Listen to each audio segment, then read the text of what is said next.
without further ado, let's bring Ben in. How are you doing today, Ben? Hey, I'm doing well, Joe. I'm doing well. How you doing? I'm doing pretty well. I was lamenting before earlier with Flynn that, oh man, we really need to get back to some, classic fantasy stuff here on the stream. So I'm very excited Yeah, that is exactly where we're at today for part yeah, two. definitely. Now we're gonna have some fun. So yeah, following on from yesterday's stream, we what's this? It's a mind flayer. Yes, Mind Flayer. Yeah. So the squid octopus dude. That's sort of where we got to. Just sort of played around with a bit of line work. Um, and then yeah, so you can see a sphere up here as well. When we get into a bit of color and rendering and that kind of thing, I'm going to use that as a bit of a reference and maybe show how I can actually just use this sphere to kind of render this guy out as far as we can get as well. We've only got an hour or so. So, but yeah, shall we get stuck into it? We did want to chat a little bit about line work, I think. Yeah, I think before we do start to chat about line work, I just want to give a shout out to Annika in the chat. Hello, and of course Flynn taking care of us as the chat mod today. Yes. And also Young Word on YouTube. Hello. But I think let's dive into the line work. Yeah. Cool. So just going to do a little bit of it because we did most of the line work yesterday. Maybe we'll go through a little bit of my thinking behind some of this line work. So I guess first up, there's a couple of things. I came out with a YouTube video a week and a bit ago around line work and sort of some of the key principles that have helped me sort of make some of these decisions as I go. And one of the first ones I like to think of is T lines, right? So T lines. Yeah, so T lines, once you start seeing them, you'll see them everywhere. Basically, like if we just do a simplified kind of cube here, for example, I've got the red marker out. So we do like a cube, and say if we want something behind this cube, right? Let's say we wanted like a sphere, right? Or like some sort of spherical object that's going to be behind the cube. Without any line work or fancy stuff, the thing that I'm looking at here are these T lines, right? So this is a T line here, and this is a T line there. So basically, I'm trying to make it clear to the audience that something's either in front or behind, if that makes sense. So if we sort of do this in context, we can see a T line here where that brow sort of intersects there. We've got a T line with this tentacle and this tentacle. We've got another T line there. We've got another T line here. So they're kind of everywhere, right? And once you start seeing them, you can see them everywhere. And I mean, you can have like T lines, more subtle ones with the brow and the eye, which gives it sort of depth and dimension, right? So you can sort of see T lines again here with the tentacles. So that's really the first thing that I'm trying to think about without any of this sort of darker line work and that kind of stuff. So yeah, the T lines is sort of like number one for me. I see it. And how is this different? Because I'm familiar with the concept of tangents in your line work. Is this an offshoot of that principle, or is it completely separate? Yeah, so the way I understand it, I think tangents you should try and avoid, or at least they say, again, there's no right and wrong with any of this stuff, but like trying to avoid tangents is a good way to keep it clear. So I think it's like avoid unclear tangents, because I think a tangent still is like two things crossing. So exactly, I could be, yeah. But say, for example, if I had another, let's get back on the layer. Let's say I had another tentacle. If two of these tentacles kind of did that. Exactly. Right. And they just like sort of kissed each other.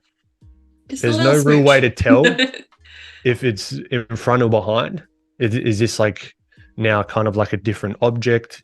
I mean, you could do a little bit of this to sort of say that this is a 3D object, but in the context between these two objects, yeah, they look on the same layer. Yeah, and you might want that as well. So again, like you get some people that say you can't do this, don't do this, avoid this. It's like, yeah, well, it's all contextual. But if I wanted to make this more dimensional, I might do it coming or like going off into the distance a little bit more, right? And then we've got a clear T line there. And now we've got a sort of tentacle sort of going backwards in space. Wow, yeah, I'm just, now that you've said it, of course, I'm going to see it in all my illustrations and in every illustration I see going forward. But it's really incredible how big of a shift that makes, because I can, obviously, like the lines that you've created on the tentacle as well help, but even just having that, as you say, T line, without any really, of this stuff, really creates depth. Yeah. Oh, definitely. That's very cool. And then you've got some of these sort of like wrapping lines. Exactly, yeah. Which just help as well. And they're going to help with some of this rendering today. But really, like, yeah, the T lines are fantastic. Then you've got sort of some of these darker lines. Now, sometimes there's kind of no rhyme or reason. I just wanted a bit of variation in the line. But oftentimes I like to think of the light source. So it's not so much in this one. There is a little bit of that. But say, for example, here, you've got these tentacles coming out sort of the bottom and underneath this sort of larger tentacle. I'm imagining that there's kind of like a light source coming from the top down here. Let's go back onto the red layer. So there's like a light source coming down, right? And that's going to cast a shadow. Absolutely, and that's a good opportunity to sort of add some of these sort of shadows even here. Having that variation in the line weight. Yeah, exactly. And it doesn't have to be, for example, like an object crossing over one another to sort of create a shadow. You can even do it kind of what I've done here, sort of a darker line underneath to imagine that there's a bit of a shadow, but I've also got a darker line on the outside as well. So it's really a lot of this stuff, and I think I mentioned it in the video as well, just like looking at other people's work and seeing if you can find patterns. I did find patterns in a few people's work where, for example, here, where there's kind of movement or like a line is sort of changing direction, that can sometimes be a good opportunity to add a little bit of variation. And if you want the character, sorry, go. Oh, I was going to say, I don't think we could have come up with a better example to show this off in action than tentacles, actually, for how they move 100%. Around. So what a coincidence. Yeah, that's it. But, and even if you want certain objects to sort of pop out, even the whole thing itself, sometimes if I was going to clean up this line work a little bit more, I might put like a darker line around everything. Right, so I might put like a darker line here, and what that's going to do is going to really make things sort of pop out a little bit more. But I can be a little bit more sophisticated if I wanted to be, and maybe have things in the background just a little bit lighter, which can really push them back in space, versus like this tentacle here is clearly in front. Right, I'm imagining it's a similar way of how you would have, for example, in the foreground, you'd have the darker colors, and in the background, as sort of the object exists in space, you would have like lower opacities of that same color. Yeah. But you're doing this, instead of doing sort of a color fill of the whole canvas, you're doing that same thing, but with line work instead. Yep. And again, even with that example of, say, I think you've got, what is it called? Atmospheric perspective, for example, in environment design. So you've got like a canvas here. You've got maybe like a tree in the foreground. Then you've got like a a river in the mid-ground, and then you got like the mountains in the background or something like that. These could potentially be much lighter. Exactly. Because you've got the atmosphere, which is sort of lessening, but that isn't always true either. Like I've been reading up that it's, again, none of this, there's no rules to any of this stuff, but it's a lot of even the old masters when they paint, you've got some like really realistic things where all the values and all these are like very similar, and it's just subtle changes in values, and that comes down to a lot with contrast. But I'm still learning about that myself, so I can't really talk to that with a great amount of detail. But yeah, it's fascinating to me. It's like, yeah, you hear all these rules, and it's like, all right, cool, now you understand that rule. I like to think of them more as like ideas rather than rules. It's just like, yeah, this worked for someone, or like a particular piece, and then you understand it, you absorb it, and then you play with it.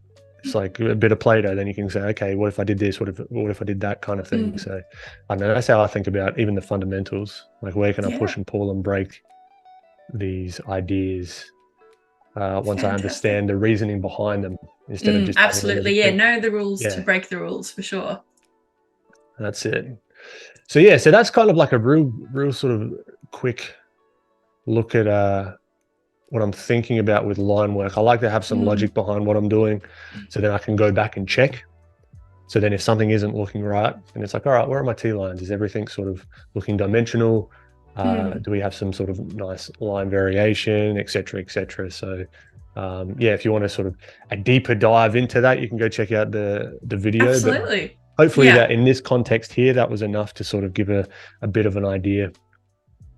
No, I think so. And chat, if you have any more questions, well, first of all, I think definitely check out the video that Ben made, and Flynn, I'm sure you're going to link that in the chat. But if you have any other questions about what we're doing today, what a mind flare is, or how we now next going to approach lighting for this character, just pop it in chat, either on YouTube or on Behance, and we'll do our best to answer them. Yep, definitely. I can answer any questions. I'll do my best to answer any questions that you have. So with lighting, so you'll notice here that we've got that sphere that I mentioned earlier. So this is a technique that I've learned from Sam Nielsen, not directly, but through a course of his on schoolism. It's a fantastic course on lighting, and it was one of those ones that really like clicked for me. When I was like, okay, cool. It's very dense. It's very, it goes into like the science and physics of stuff and wavelengths and that kind of thing. So it's like, you have to sort of sit down and understand that sort of stuff. But one of the big takeaways with this was this sort of sphere. He calls it a sphere test, right? So if you've got some pretty complex forms that you're trying to render, it can be pretty tricky, and you can quite easily have things feeling pretty flat. So using this sphere as our, say this is the lighting setup that we want to use. If we look at, for example, a plane on the head here, like if we just imagine, when I'm talking about planes, I'm thinking about, for example, this plane of the cube here. And if we were to imagine this is like a 3D model, if any of you guys have seen any 3D models, and they're very faceted sometimes. Low poly. Yeah, exactly, low poly. I'm trying to imagine that on this character, and what you can do is you can actually match or like eyeball this plane. Where is that on this sphere? And that should reflect that value, depending, like, because there's going to be different materials, but he's kind of all one material. So let's say he's this material, this plane can reflect that plane and be very similar in value. So then you can start to think, okay, this is that Terminator line of where the shadow really starts. The Terminator line. There you go. We're getting technical. Yeah, the Terminator. So we've got the light source coming down here. That's really just the point at which the light, the light just isn't sort of being able to hit the planes on that form. So then you can start to think, okay, at what point do some of these planes, and that's why like these wireframe kind of lines really help me. At what point is the Terminator hitting. So then you can start to add in the shadows. And then at that point, it becomes formulaic's probably not the best word because it sounds negative, but it does become a little bit more intuitive, I would say. Yeah, you start to get a sense of, and you can learn from this quickly as well. So then you don't always have to do the sphere test, but I like to do the sphere test sometimes to just get accurate lighting on stuff. Fairly, not super quickly, like it's not a magic bullet kind of thing, but it does help me a lot. So what I'll do here, so let's find our ink layer. All right, so we've got our underneath drawing here. So I'm just going to grab a new layer. I'm just going to fill him in all one value, right? And I'd like to do that, shout out, shameless self-promotion. We've got the filthy plugin here, right? I'll do it without it to start, just to show that it's using Photoshop's functionality. It's just sort of like a layer on top that makes it a little bit faster, but I'm just using the lasso tool just to really quickly sort of add a selection around the whole thing. I'm not going to be super tight neat with it. Yeah, not sort of, whoop. That always happens.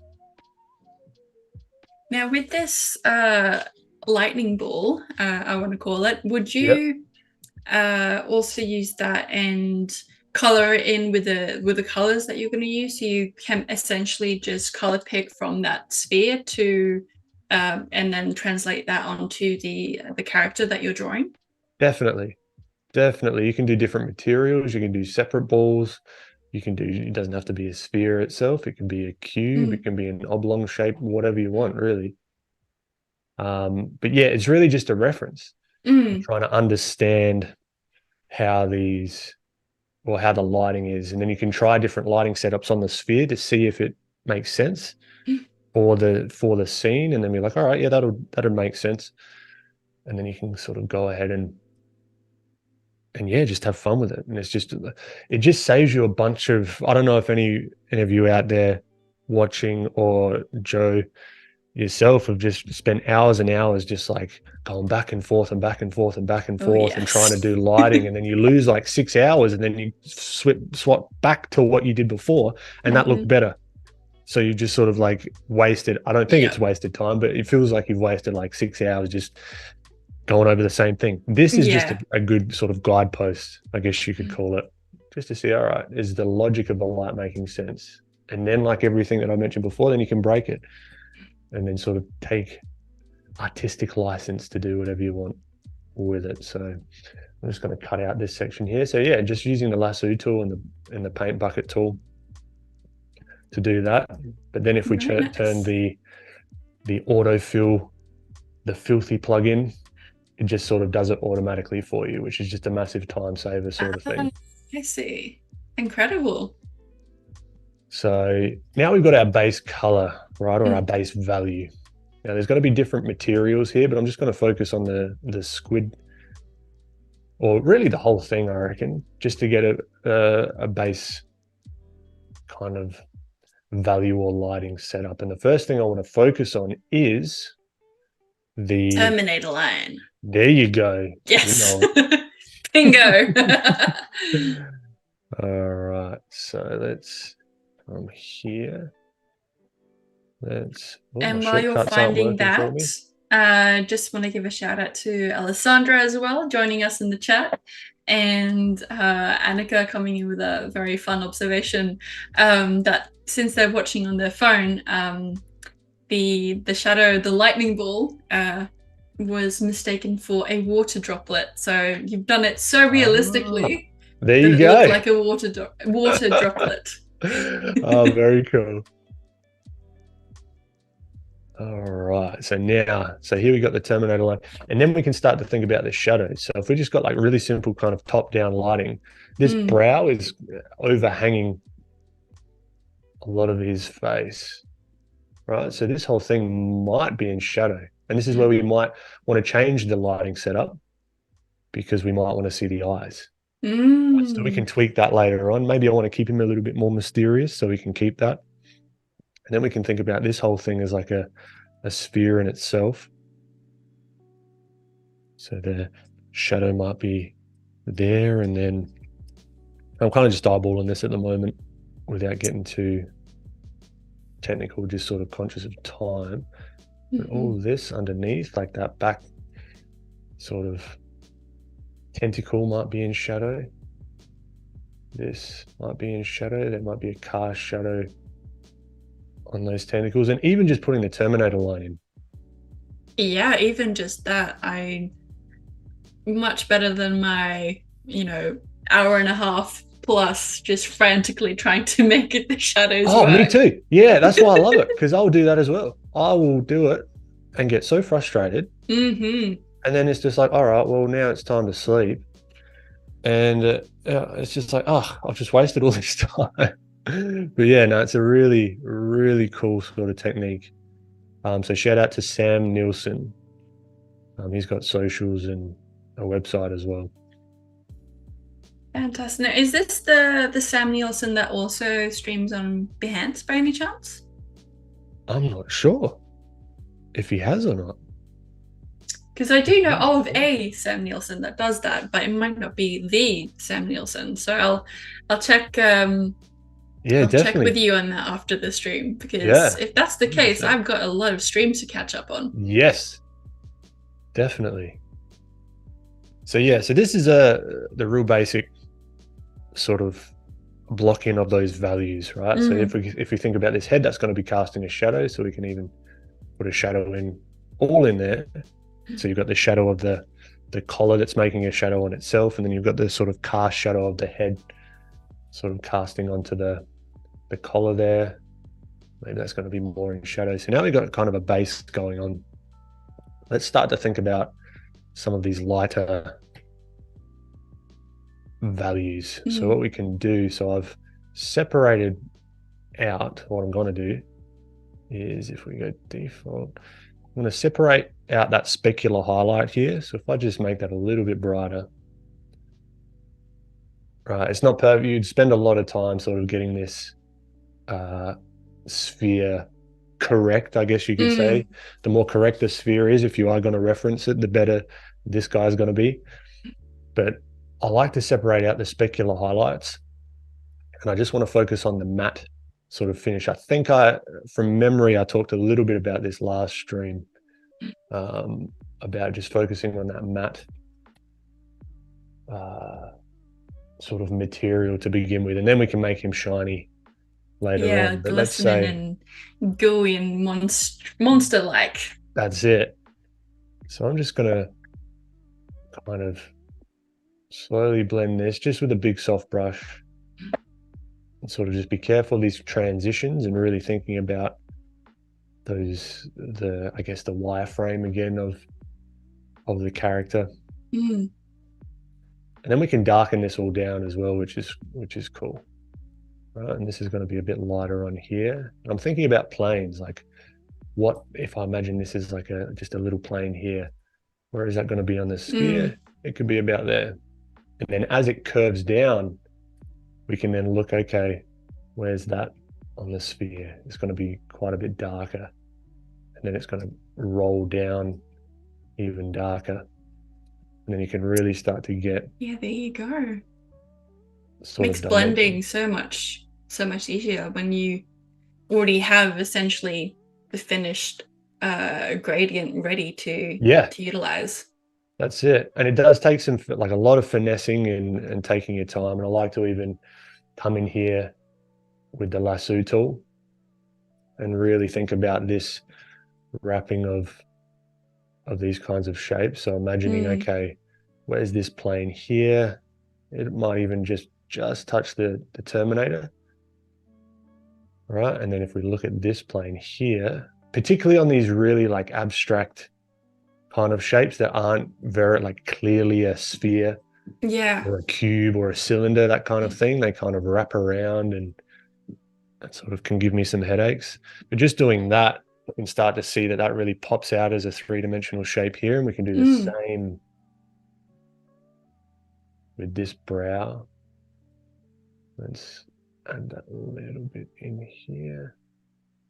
Now, if you wanted to, could you just make one sort of the ultimate sphere, and then just pop that into all future illustrations? Or would you rather make a new a lightning ball for for every drawing that you do?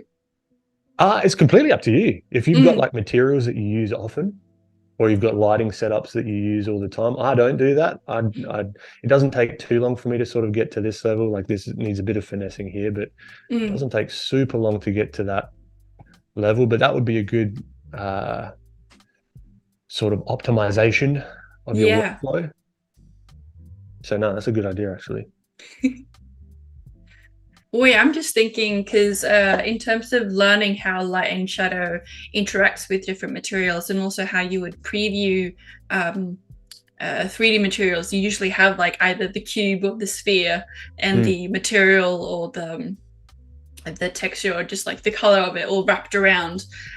So now I'm just imagining a canvas just full of circles of different colored lighting or textured balls, and then maybe even doing, I know there's a quite notable illustration with it's a study of the human head, and sort of it goes like the full 360 all the way around, and sort of a quarter view and front view and all that kind of stuff, having that, but the equivalent of maybe your top 2-3 lighting setups would be extremely useful. Definitely. I reckon that's a fantastic idea. Yeah, something I might do actually. Yeah, heard it here first, folks. There you go. But see, so it's really just taking my time thinking about, and once you start putting these lighter values up against that shadow, it really starts to make that shadow pop. Kind of like a edge highlight almost. Yeah, kind of, but it's not, I wouldn't even call it like an edge highlight. It's really just how a shadow would be cast on the object, just having the right values next to it. Like in the simplest form, all we're doing is putting the correct values next to the next correct values next to the next correct values. And that's what's giving it the illusion. There's no real I guess what you'd say like trick to this. It's if you simplify it down and just keep thinking to yourself, okay, where would this plane be? Where would this plane be? Etc. Etc. It kind of takes the scariness out of it, because you oftentimes see a lot of art online or wherever, you know, far out. How did that, like, I don't even know where to start. Like understanding how this even works. Like where did they start with the lights, the darks, what, you know what I mean? So I like this because you can kind of take the scariness out of it and have just a bit of a guide. Absolutely. And I think another I guess helpful foundational tool to point out is that we're still in grayscale, so we haven't even introduced the color of the character or the atmospheric lighting even. Do you usually start just in grayscale? No, I swap back and forth. Depends how spicy I'm feeling. If I'm just like, let's just go straight to color, you know, then I'll just go straight to color. And sometimes it works out and sometimes it doesn't. But I also like the idea of these principles, that you can use them in traditional as well. Absolutely. Because you can't necessarily go grayscale with like oil paints, although people do underpaintings and that kind of stuff, which could, or grisaille, I think that's called, which is kind of a sort of grayscale or a monotone painting underneath. And then they sort of start layering the colors over the top, or glazing the colors over the top. I like the idea like the red ochre. Yeah, that's the one. Popping it out and stuff like that. Yeah, that amazes me every time I see it. I like that. I just like the look of that even sometimes. I mean, exactly right. I don't have to do anything more.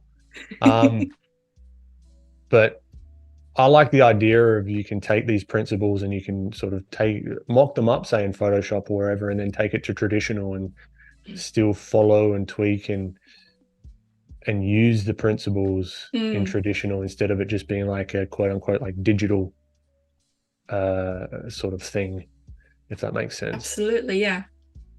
So now I'm just thinking about these forms and just slowly sort of building them out. I won't get too finicky with it. I have a tendency to do that, so I've got to sort of keep well, we do have, let's see if my understanding of time is correct. We have 25 minutes. And Flynn, please do check with me on that. 25, yes. For once, I got it right. We need a all right. So just a heads up. No, I think that it was really important to get these fundamentals in, and I've selfishly just been like letting you speak and taking in all the information, which I'd argue is the point of live streams like this. But yeah, we do unfortunately have a time limit for today, so no, that's 25 minutes to go. All right, that's all right. So at least we've got a base here, at least in this section, with some of the values kind of starting to feel correct-ish. All right, so I'm just getting the head. Yeah, also feel free to like I've gotten into the habit of talking when I'm drawing, so yeah, tell me to stop or like if you've got a question, butt in, or if there's any questions in chat, yeah, go for it. Yeah, well, this is a great opportunity for you, chat. If you have any questions for Ben, either about what we've just covered or something you want to see him demonstrate, let us know. I have a couple written down that I might start asking in a couple of minutes, but I'm going to give you the first pick on questions, chat. So if you have them, post them and I'll ask them. All right. So look, we got it to this level here. I might lighten the eyes up. So what I'll do is I'll add another layer. Use the old lasso tool. Get around like that. Yeah, I'm realizing that the lasso tool is definitely one I've been not avoiding, but just not underutilizing is the right word. Yeah. Because that I feel like that just speeds it up so much more. Yeah. As opposed to having to do like a new layer and sort of select what you want or create the base color and then making that a clipping mask and doing all that kind of stuff. Just using the lasso tool. Yeah. You get all that in one and no extra messy layers. That's it. So I'm just going to separate his, what would you call this, his cowl? I think cowl, yeah, absolutely. All right, now what I'll do is I'll just fill this in with a darker color and then I'll change it to multiplier. So what that does... Nice. Oof, that pop, mate. It's one of my favorite things, multiplier. So now you can start to, it keeps the mostly the value structure underneath. And it just sort of darkens things down as you want it. And this is a good tool as well. Say if we wanted some of these like little weird bits and pieces, I'm just going to throw on the autofill just for speed. Whoop. We turn this to, yeah, it's on multiply, and I will color pick that.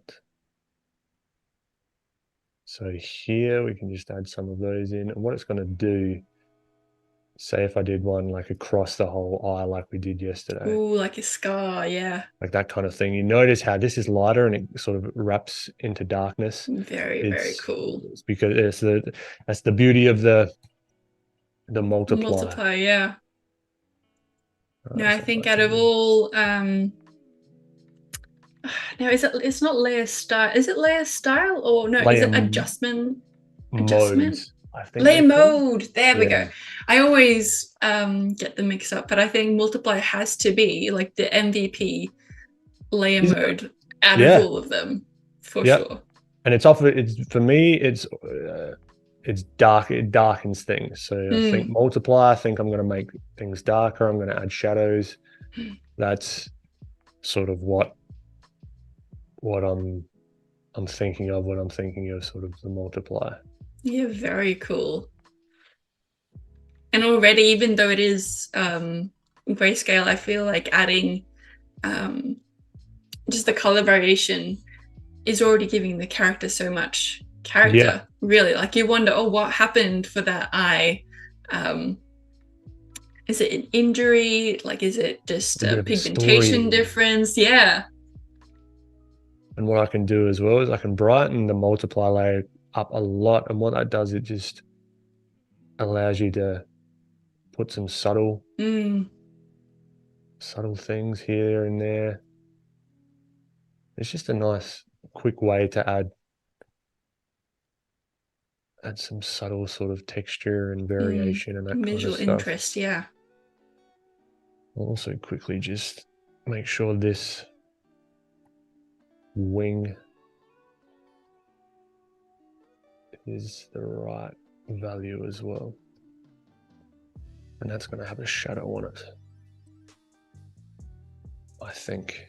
Yeah, I wonder if you feel up for it after you've done the shadow on this wing ear bit. I'm not sure what you would call that on a squid or octopus. I think it's called wing. Yeah. Wing? Yeah. That I mean, we'll just call it. It's called a wing. There you go. That's that's what it is. All good. Problem solved. How about maybe we dive into just maybe some color blocking after that. You read my mind. There we go. Color block done. Color done. See you, everyone. Now, what I like to do is I use the color layer mode here. So now we've got that going. And now, say if we wanted this to get that different color on the cowl itself, we could also use our outline of the cowl from before. So we can just command and click that layer. I've also found, I don't know if you've found this, you can actually save selections as well. So if you have like a massive, like all these different shapes and that kind of thing, I can go save the selection. I can name it. Let me just get this here. I can name it like cowl. So then it shows up in the channels here. So if I just need to have all my selections ready to go, then it's like, they're just there. I don't have to reselect things or go back through all the layers to find the right one. And what I can do as well, if I do command, I'm getting nerdy here, command alt, and you do the negative, oh no, hold on, command shift alt. I think, no. What I want to do is I want to select everything and then I want to remove that selection. Now I've got everything but the cow selected. And then I can go again and I can just go select, save selection, and I'll just name it squid. So now I've got that selection. So why that makes it easy is I can just go and say, all right, I want this like a darker, I don't know, purpley sort of color maybe for the cow. And then it just neon purple. There you go. He's a funky mind flayer. That's it. And then what we can do as well is a bit of color variation maybe. So what I'd like to do, get this selection again, do another layer and do a mask layer over the top. Get a bit of a softer brush. And then turn this either to like overlay, color, or multiply. You can do it anything, but let's just stick with the color layer mode to keep it simple. Just adding a bit of just ever so subtle kind of like color variation here and there. And even changing it, like maybe I'm looking at this reference here, maybe around the eyes, there's like a little bit of the kind of yellowy sort of color, maybe. I don't know. You can just start to play because you've got those values underneath. Yeah, amazing. You can just start to play and even maybe at the tips of the tentacles, they sort of change more into that sort of purple color. That is honestly, I'm proper blown away by being able to save the selection because I've never seen that before. I know. I found that recently. I was like, get out. That saves me at least a few hours. Absolutely, yeah. So and again, just my relationship with the clipping mask is being tested today. Goodness me. No, the clipping mask is the old faithful. That one is very, very useful indeed. Yeah, and I think also because I predominantly use Fresco now as well. Oh, nice. The clipping masks are sort of the sort of the easiest way to achieve all these things. At least that I know. I'm not sure if you can save selections in Fresco. Either. If you can, that's definitely what I'm going to look up after this stream. Yeah. Because that would be great. But yeah, just seeing how I might have to go back to Photoshop for a little while just to explore all these different possibilities. Why not have both? Exactly. You can go do a bit in Porque no los Photoshop and then dos. throw it over to Fresco. You can do all sorts. Absolutely. So now all I'm doing is I'm just going through here and thinking about where some of these kind of material changes might happen. And what you'd want to do if this wasn't on stream and sort of under a time limit, really nail some of those values just to give you a base. What I like to do is get just like a high level base of some of the values down and then not go super dark or super light with it. So then I've got a bit of room to play later on. So if I wanted to come over the top here with a multiply layer again, and let's say I wanted to darken up all in here, because this might be more of an occlusion shadow opportunity, which just means that the light finds it harder to reach in here. So now you can really like darken that up in here, right? And even in some of these sort of crevices and stuff like that, you can really build up the contrast a bit more. That's it. And that's what's going to sell it a lot of the times as like a really like a 3D object. Like even right in here, this might go like really dark. And even I notice you're zooming in and out a lot at the moment. Is that just to see if the shadow looks accurate or realistic? That's a bad habit. That's just it really doesn't help. You want to almost stay as zoomed out as you can for as long as you can. It's something that I'm working on at the moment. Not very well, as you can see, but it's sort of it really doesn't help. It's just a habit that I've gotten into. Like it would only make sense if you're doing like super small, fine, detailed things, maybe on the eye. Like this, I can sort of give myself a little bit of a pass because it's like, all right, I'll make sure that's fine. But even then, it's like, it doesn't really need to. You can always do that later. I want to stay zoomed out in the beginning for as long as possible. And then slowly sort of zoom in. And this is where you can start to add little creases and crevices, maybe even a bit of just some structure to the face here a little bit more. So you might have like a little bit of a crease underneath there. And what you can do is you can invert the selection, maybe add another layer on top, make it screen. So multiply and screen are almost the opposites for me. So multiply, darken things down, screen, lighten things up. So maybe you can sort of come here with the screen, which gives it that real like indent now. It's a proper wrinkle. That's it. And that's a nice little hack if you want like that real crease going on there. Then even in here, you can do the same principle. So if we go back to our multiply layer, we know there's like a hard crease here. All right, so we can sort of add that if we want that to really like dig in. Then we can invert the selection, go back to our screen layer mode, and then sort of sculpt that back out. There you go.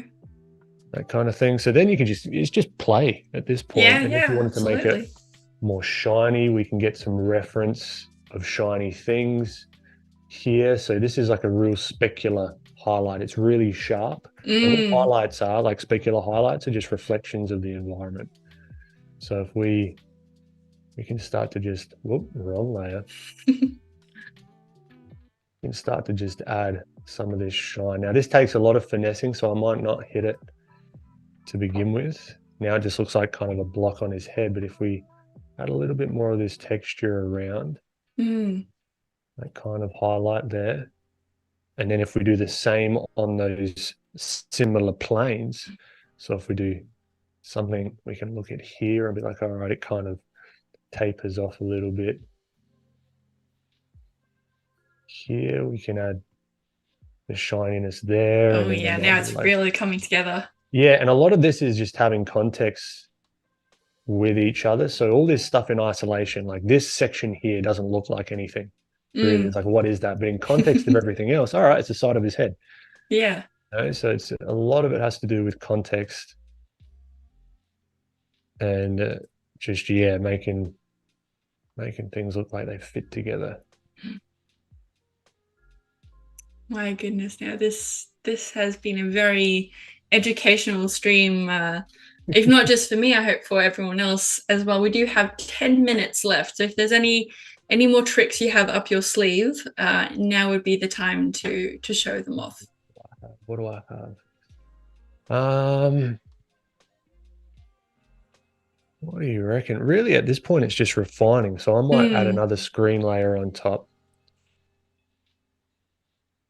Yeah, you've shown us quite a lot today, so that wasn't a yeah, I'm just mindful of time. I'm trying to get in as much as I can.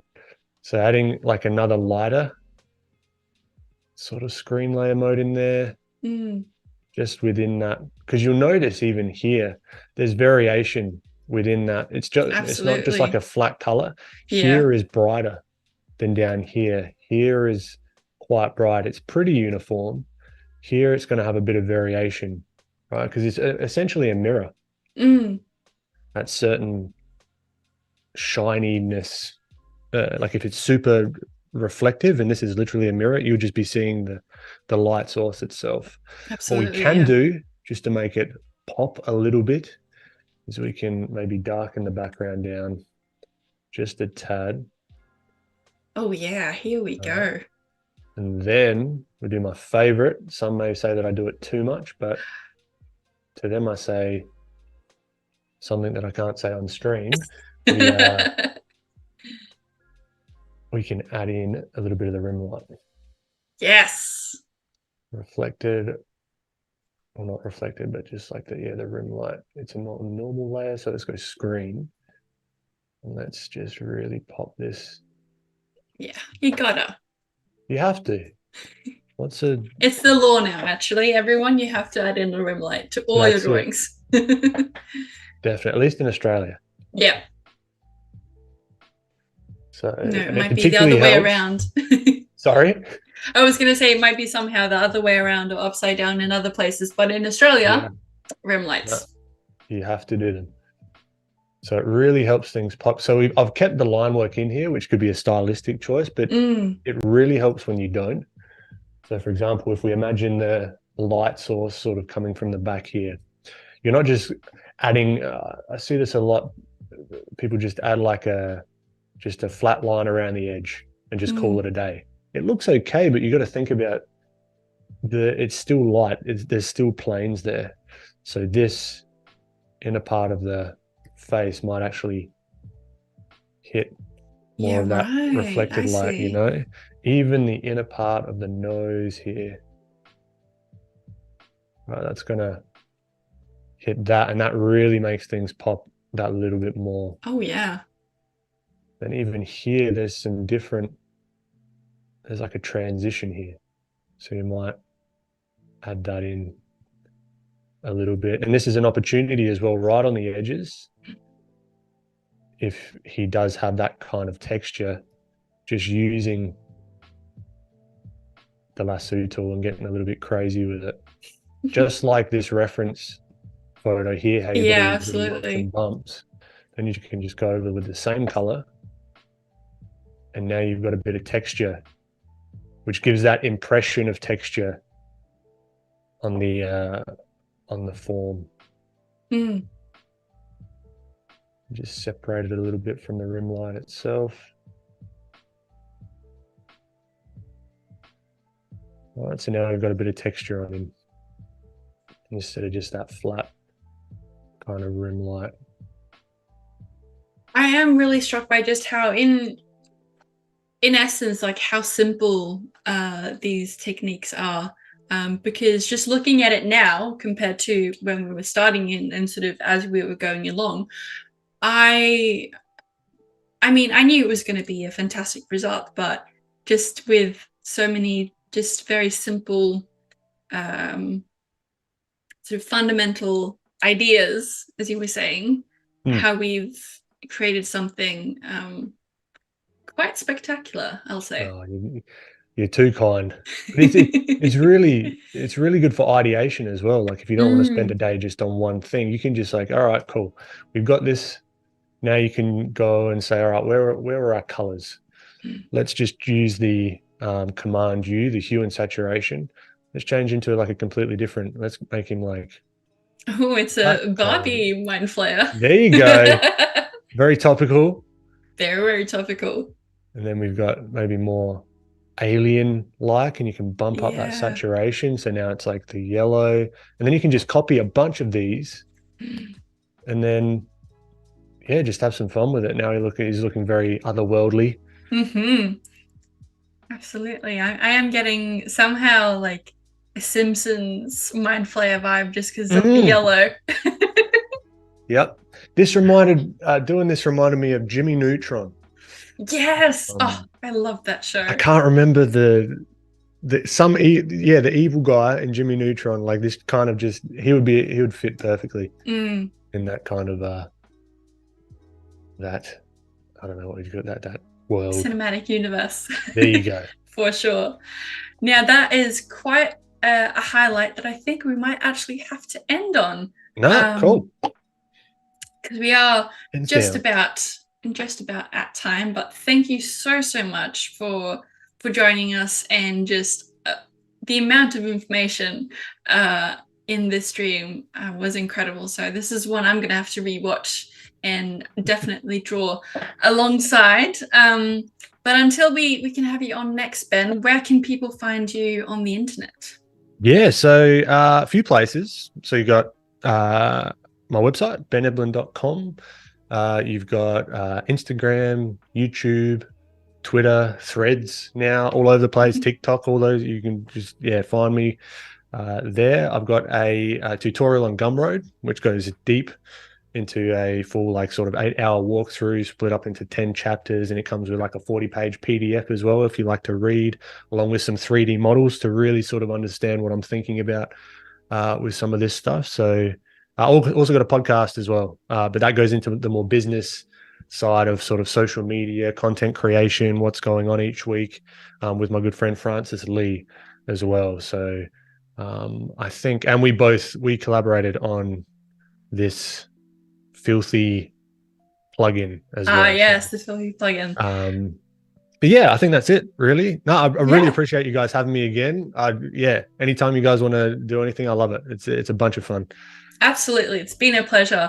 And of course, we'll be back in 2 days' time, if my weekday maths is right, for Firefly Friday. And I think it's going to have to be fantasy inspired. So beautiful. I'll see you maybe in chat, but I'll see everyone else watching hopefully then. And I hope you have a wonderful week. Until then, see you, everyone. Catch ya. Catch ya.